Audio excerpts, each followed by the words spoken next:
আসসালামু আলাইকুম প্রিয় দর্শক, আপনারা এরই মধ্যে হয়তো সবাই জানেন যে আজকে সকালে ঢাকা রিপোর্টার্স ইউনিটিতে একটা অঘটন ঘটেছে। অঘটনটা এই ধরনের, মঞ্চ ৭১ নামে একটা সংগঠন, যে সংগঠনটা আরও প্রায় দিন ২০ আগে আত্মপ্রকাশ করেছে কতিপয় মুক্তিযোদ্ধাদের সমন্বয়ে, বেশ কয়েকজন বেশ সুনামখ্যাত মুক্তিযোদ্ধা, ওনারা মিলে একটা সংগঠন করেছেন, নাম হলো মঞ্চ ৭১। সেই সংগঠনের ব্যানারে আজকে একটা গোল টেবিল বৈঠকের আয়োজন করা হয়েছিল এবং সেই গোল টেবিল বৈঠকের আয়োজনের মূল প্রতিপাদ্য বিষয় ছিল, আলোচনার বিষয় ছিল আমাদের সংবিধান কেমন হবে, সংবিধানটা নিয়ে কি হচ্ছে এবং আমাদের সংবিধানের প্রকৃত দৃষ্টিভঙ্গিটা কী হওয়া উচিত, এইগুলো নিয়ে আলোচনা। সেই আলোচনায় প্রধান অতিথি হিসেবে নাম লেখা ছিল ডক্টর কামাল হোসেনের এবং জেডাই খান পান্না আইনজীবী, উনি ছিলেন এই অনুষ্ঠানে সভাপতিত্ব করার কথা ছিল। ঢাকা ইউনিভার্সিটির আইন বিভাগের অধ্যাপক হাফিজুর রহমান কার্জন সেখানে গিয়েছিলেন, বেশ কয়েকজন সাংবাদিক গিয়েছিলেন এবং বেশ কয়েকজন মুক্তিযোদ্ধাও গিয়েছিলেন, যারা নাকি খেতাবপ্রাপ্ত মুক্তিযোদ্ধা, এমন কিছু লোক সেখানে ছিলেন। কিন্তু সেই অনুষ্ঠানটা এক পর্যায়ে ভণ্ডুল হয়ে যায়। কিছু লোক সেখানে ঢুকে পড়ে এবং ঢুকে পড়ে তারা সেই ওখানে তারা উল্টাপাল্টা স্লোগান দিতে থাকে। ও ওখানে আরেকজন মুক্তিযোদ্ধা ছিলেন, মুক্তিযুদ্ধের সংগঠক ছিলেন মিস্টার লতিফ সিদ্দিকী। উনিও খুবই বড় একজন মুক্তিযুদ্ধের সংগঠক, কিন্তু ওনার আরেকটা পরিচয় আছে। আরেকটা পরিচয় হলো উনি একসময় আওয়ামী লীগের সভাপতিমণ্ডলীর সদস্য ছিলেন এবং একসময় উনি সরকারের একজন গুরুত্বপূর্ণ মন্ত্রীও ছিলেন। কিন্তু ২০১৮ সময়ে ওনার সঙ্গে, তারও আগে ওনার সঙ্গে আওয়ামী লীগ সরকারের শেখ হাসিনার সম্পর্ক খারাপ হয়ে যায়। অবনতি হতে হতে এমন এক পর্যায়ে পৌঁছে যে ওনাকে জেলে পর্যন্ত যেতে হয়। উনি এমপি ছিলেন, ওনার মন্ত্রী ছিলেন, ৪ শাখা সত্ত্বেও মন্ত্রিত্ব থেকে বাদ দিয়ে দেওয়া হয়, তাকে দল থেকে বাদ দিয়ে দেওয়া হয় এবং তাকে জেলেও ঢুকানো হয়। তারপরে উনি আওয়ামী লীগ থেকে সরে যান। তারপরে ওনার এলাকায় উপনির্বাচন হয়, সেখানে বিকল্প একজন লোককে আওয়ামী লীগের প্রার্থী করে তাকে জিতিয়ে আনা হয়, ওনাকে হারিয়ে দেওয়া হয়। উনি যখন স্বতন্ত্র প্রার্থী ছিলেন, উনি এরপর থেকে আওয়ামী লীগের রাজনীতির সঙ্গে মোটেই জড়িত ছিলেন না। এক পর্যায়ে উনি রাজনীতি থেকে ঘোষণা দিয়ে অবসর নিয়েছিলেন টাঙ্গাইলের। এর লতিফ সিদ্দিকী সাহেব, উনিও এই মিটিংয়ে ছিলেন, যেহেতু মুক্তিযোদ্ধাদের মিটিং উনি ছিলেন। সেখানে কিছু লোক যে স্লোগান দিয়ে এটা আওয়ামী লীগের দোসরদের মিটিং হচ্ছে, স্বৈরাচারের দোসরদের মিটিং হচ্ছে, এবং আমি যে ভিডিওগুলো দেখলাম, এই ভিডিওগুলো হয়তো দেখা যায় না। একটা ভিডিও দেখলাম, লতিফ সিদ্দিকীর পাশে দাঁড়িয়ে একজন লোক স্লোগান দিচ্ছে, লতিফ সিদ্দিকীর 2 গালে জুতা মারো তালে তালে, বলছে ওনাকে উঠতে দেওয়া হচ্ছে না, বসেন আপনি, যেতে পারবেন না, এগুলো। হাফিজুর রহমান কার্জনকে দেখলাম, উনি ঢাকা ইউনিভার্সিটির আইন বিভাগের অধ্যাপক, উনি দেখলাম চিৎকার করে বলছেন, আপনারা আপনার গায়ে হাত তুলছেন কেন? তার মানে কেউ ওনার গায়ে হাত তুলেছিল। যে এই ধরনের ঘটনা কিন্তু ঘটলে এগুলি টোটালি আমার বিবেচনায় একটা মব ছাড়া, আমি যতটুকু ভিডিও দেখেছি, এটাকে মব ছাড়া মাথায় আর কিছু মনে হয়নি। সাংবাদিক মঞ্জুর আলম পান্না, তিনি ওখানে ছিলেন, ওনাকেও ধরে মোটামুটি হেনস্থা করা হয়েছে। তো এই যখন অবস্থা, তারপর তাদেরকে এক পর্যায়ে পুলিশ এসেছে। পুলিশ এসে যারা মব সৃষ্টি করেছে তাদেরকে নয়, এই লোকগুলিকে গ্রেফতার করে, আটক করে থানায় নিয়ে গেছে, রমনা থানায় প্রথমে, তারপর সেখান থেকে ডিবি কার্যালয়ে নেওয়া হয়েছে। সর্বশেষ খবর আমি এখন বলতে পারবো না তাদের নিয়ে কী করা হয়েছে, তাদের প্রতি কোনো মামলা দেওয়া হবে কি না, অথবা কোনো মামলায় আটক দেখানো হবে, কি হবে আমি এখনও জানি না। আমি যখন রেকর্ড করছি তখন পর্যন্ত কোনো সর্বশেষ খবর আমার কাছে আসেনি।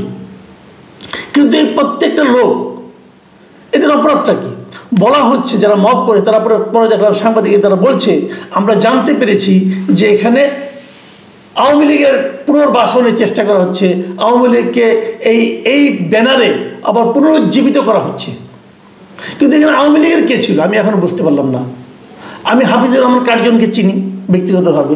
এই ভদ্রলোক আওয়ামী লীগের পুরো সময়টাতে উনি কেবল কথা বলার জন্য, বিভিন্ন টক শোতে কথা বলার জন্য ওনাকে ডিপার্টমেন্টে বড় রকম বেকায়দা পড়তে হয়েছিল। এই সত্য মিথ্যা জানার জন্য আপনি উপদেষ্টা আসিফ নজরুলকে জিজ্ঞাসা করতে পারেন, কারণ উনি ওনারই সহকর্মী। মঞ্জুর আলম পান্না, উনি আওয়ামী লীগ সরকারের সমালোচনা করার জন্য ওনাকে ইটিভি থেকে ওনাকে চাকরিচ্যুত করা হয়েছিল। সেই মঞ্জুর আলম পান্না এখন তাকে আওয়ামী লীগের দোষর হিসেবে আখ্যায়িত করা হচ্ছে এবং তাকে এগুলি করা হচ্ছে। এই যে ঘটনাগুলি ঘটলো, তাহলে পুলিশ এদেরকে ধরে নিয়ে গেল এবং যারা নাকি এই মবগুলি ঘটিয়েছে তারা বলতেছে, তারা দাবি করতেছে প্রেসের সামনে, মিডিয়ার সামনে, যে এখানে আওয়ামী লীগকে পুনরুজ্জীবিত করা হচ্ছে, আওয়ামী লীগকে আবার জাগিয়ে তোলার জন্য ষড়যন্ত্র করা হচ্ছিল। ষড়যন্ত্রটা কোথায়, ওনারা কীভাবে প্রমাণ পেলেন, এটা এখন আমি বুঝতে পারলাম না। আমরা কিন্তু এরকম দেখেছি, আমরা কিন্তু আওয়ামী লীগ আমলে এরকম দৃশ্য দেখেছি।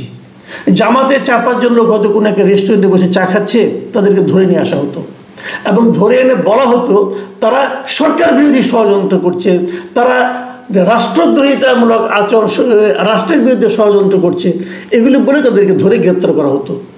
তো যদি সেইটাই আপনারা রিপিট করেন এখন, তাহলে তাদের সঙ্গে আপনাদের পার্থক্যটা কোথায় থাকলো?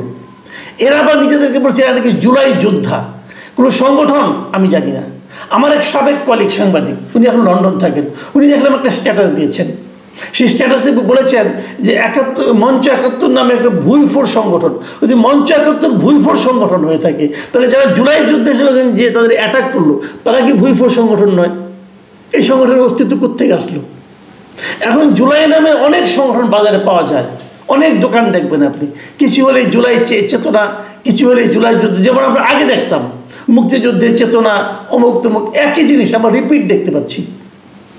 ঠিক আছে, যদি ওনারা তেমন কিছু করে থাকেন তাহলে আপনি পুলিশের কাছে যান, তাদেরকে পুলিশে ধরবে। কিন্তু আপনারা ভেতরে যে হইচইগুলি করলেন, টেবিল ভাঙচুর করলেন, সব তো ভিডিও দেখলাম, তাহলে এটাকে আমি কী বলবো? দেখুন, এ ধরনের একটা ঘটনা ঘটলো। আমি আজকে খুব সকৌতুকে কয়েকটা পত্রিকা দিকে তাকালাম। আমার পত্রিকাগুলি শিরোনাম দেখেন, আমরা মিডিয়াকে নিয়ে কতটুকু আশাবাদী হতে পারি এই শিরোনামগুলি দেখলে আপনি বুঝতে পারবেন।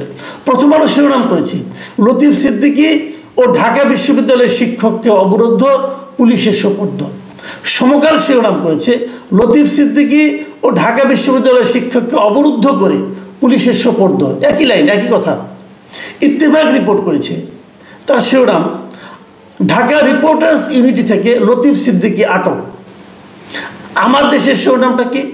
তারা প্রথমে ছোট করে লিখেছে, মঞ্চ 71 নামে ফের আওয়ামীদের একত্র হওয়ার চেষ্টা, লতিফ সিদ্দিকী, মফিজুল সহ অন্তত 10 নেতাকর্মী আটক।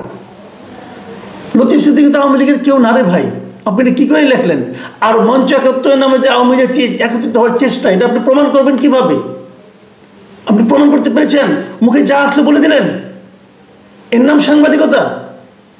শুনুন, যুগান্তর কি লিখেছে।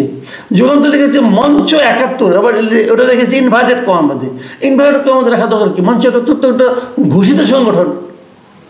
মঞ্চ 71-এর ব্যানারে আওয়ামী লীগের রাজনৈতিক কর্মসূচি, এটা কে লিখতেছে? যুগান্তর।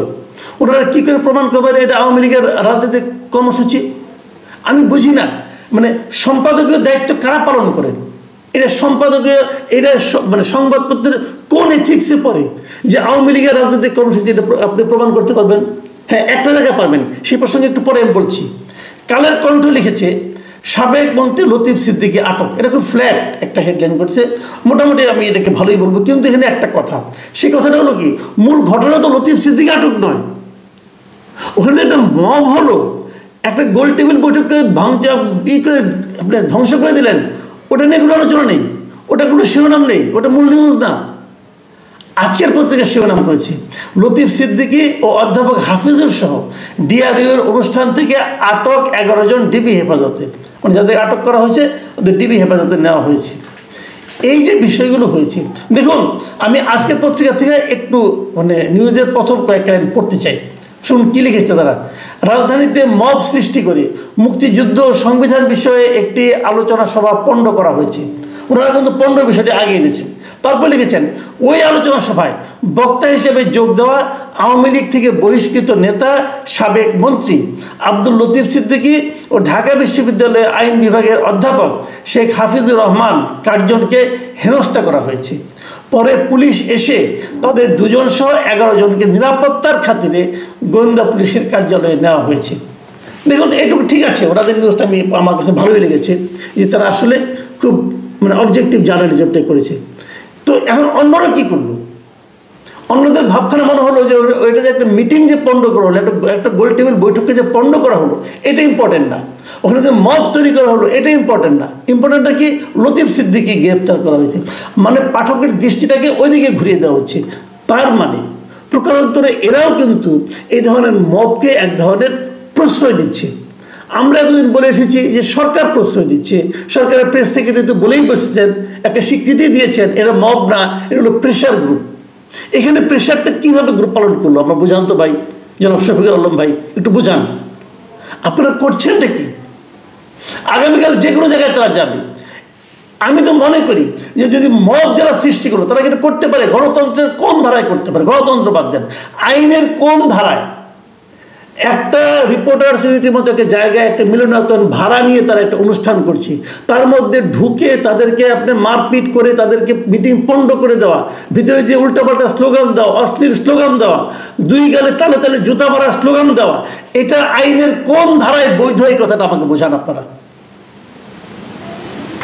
যদি তারা আওয়ামী লীগের পক্ষ, আওয়ামী লীগের পুনর্জীবনের চেষ্টা করে থাকে, যদি সে ধরনের বক্তব্য দিয়ে থাকে, এটা আপনার রেকর্ড করে পুলিশকে দেন, সরকার ব্যবস্থা নেবে। কারণ এই মুহূর্তে আওয়ামী লীগের পক্ষে কথা বলা, আওয়ামী লীগের রাজনীতি নিয়ে আওয়ামী লীগের কোনো রাজনৈতিক কর্মকাণ্ড করার কোনো সুযোগ তো নাই, কারণ এটা সরকার নিষেধ করেছে, সরকার এটা নিষিদ্ধ ঘোষণা করেছে, তাদের নির্বাহী আদেশে করেছে। সেই নির্বাহী আদেশটা আমরা পছন্দ নাও হতে পারে, যেমন আমারই পছন্দ হয় নাই, কিন্তু আমি যেটাকে অমান্য করতে পারবো না, এটাই তো ঘটনা। তো সেরকম কেউ কিছু করলে আপনি বলেন, ওখানে কি আওয়ামী লীগের লোকজন কয়জন ছিল বলেন আপনারা? লতিফ সিদ্দিকী কি আওয়ামী লীগের লোক? নয় তো। আর কি আওয়ামী লীগের লোক বলুন তো? এই যে বিষয়গুলো হচ্ছে, পাবনা কি আওয়ামী লীগের লোক?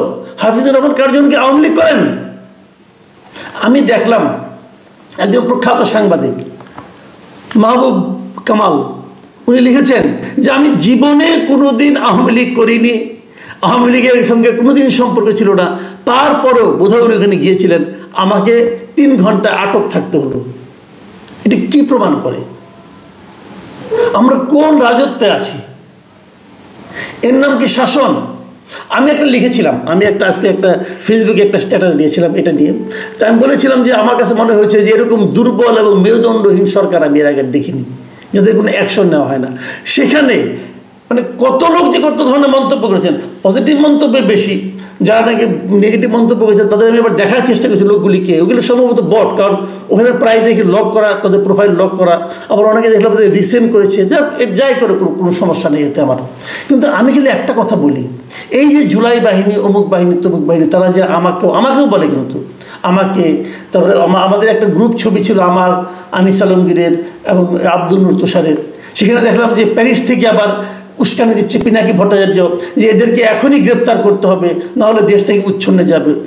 আমি খালি একটা কথা বলি যে জুলাই বাহিনী যারা আছেন তাদেরকে স্বনির্বন্ধ অনুরোধ, ভাই আমাদেরকে আওয়ামী লীগের দালাল বলার আগে আওয়ামী লীগের 15 বছর আপনারা কি করেছেন আর আমি কি করেছি, আমরা কি করেছি, তাদেরকে তালিকা নিয়ে বসেন, তাদেরকে তালিকা নিয়ে বসেন। কি রিস্ক নিয়ে, কি ঝুঁকি নিয়ে আমরা এই দেশে থেকে শেখ হাসিনা সরকারের সমালোচনা করেছি, তাদের ভুলগুলি, তাদের অন্যায়গুলি চোখে আঙুল দিয়ে ধরিয়ে দিয়েছি, সেগুলো দেখেন। এখন ইউটিউব পাবেন, ওপেন আছে, আমি লুকিয়ে রাখিনি, দেখেন, তারপরে কথা বলেন। জীবনে একদিনও আওয়ামী লীগ না করার পরে, বুড়ো হয়ে গেছি ভাই, একদিনও আওয়ামী লীগ না করার পরে যদি আপনাকে বলেন যে স্বৈরাচারের দোসর আর আপনারা সব হয়ে গেলেন জুলাই আন্দোলনকারী, আপনারা দেশ স্বাধীন করে বলেছেন, এরকম আমরা দেখেছি। কিন্তু সব আমলেই দেখা যায় এরকম কিছু ভুইফোর লোক গজিয়ে আসে এবং তারা সবচেয়ে বড় বিপ্লবী হয়ে যায়। আওয়ামী লীগের আমলে দেখেছি অনেক লোক মুক্তিযুদ্ধের চেতনায় উদ্দীপ্ত হয়ে লাফালাফি করেছেন, কোথায় তারা এখন? আবার সময় পাল্টে গেলে এদেরও খুঁজে পাওয়া যাবে না, অথচ এদের গলায় সবচেয়ে শরম। আমাদের দেশটা এখন ওই দিকে যাচ্ছে, আমাদের দেশে পরবর্ত সহিষ্ণুতা যেন হারিয়ে যাচ্ছে। কেন? আপনার জনকে বলতে দেন। মুক্তিযোদ্ধারা তাদের বয়স কত, সব বয়স এক, দেখলাম একজন বয়স্ক মুক্তিযোদ্ধা তার গলা বাঁধে চাপা দিয়ে, একটা ইয়াং ছেলে গলা চাপা দিয়ে ধরেছে। এই দৃশ্য দেখতে হবে আমাদের এই স্বাধীন দেশে। ওরা মুক্তিযোদ্ধা, ওরা জুলাই আন্দোলনকারী, এই লোকগুলো। এরপরেও যদি সরকার এই সমস্ত ব্যাপারে ব্যবস্থা না নেয় তাহলে এই সরকারের ব্যাপারে আমাদের হতাশা কিন্তু বাড়বে। আর একটা কথা বলি, এই দৃশ্য কিন্তু সারা দুনিয়াতে ছড়িয়ে পড়েছে। সরকারের ইমেজটা কোথায় যে ঠেকেছে, সরকারের ইমেজ রক্ষার জন্য ওই শফিকুল আলম সাহেব কী বললেন তার উপর সরকারের ইমেজ নষ্ট হবে না, দুনিয়ার মানুষ কি বলে তার উপর সরকারের ইমেজ নির্ভর করবে। প্রিয় দর্শক, এখন এই পর্যন্তই। আল্লাহ হাফেজ।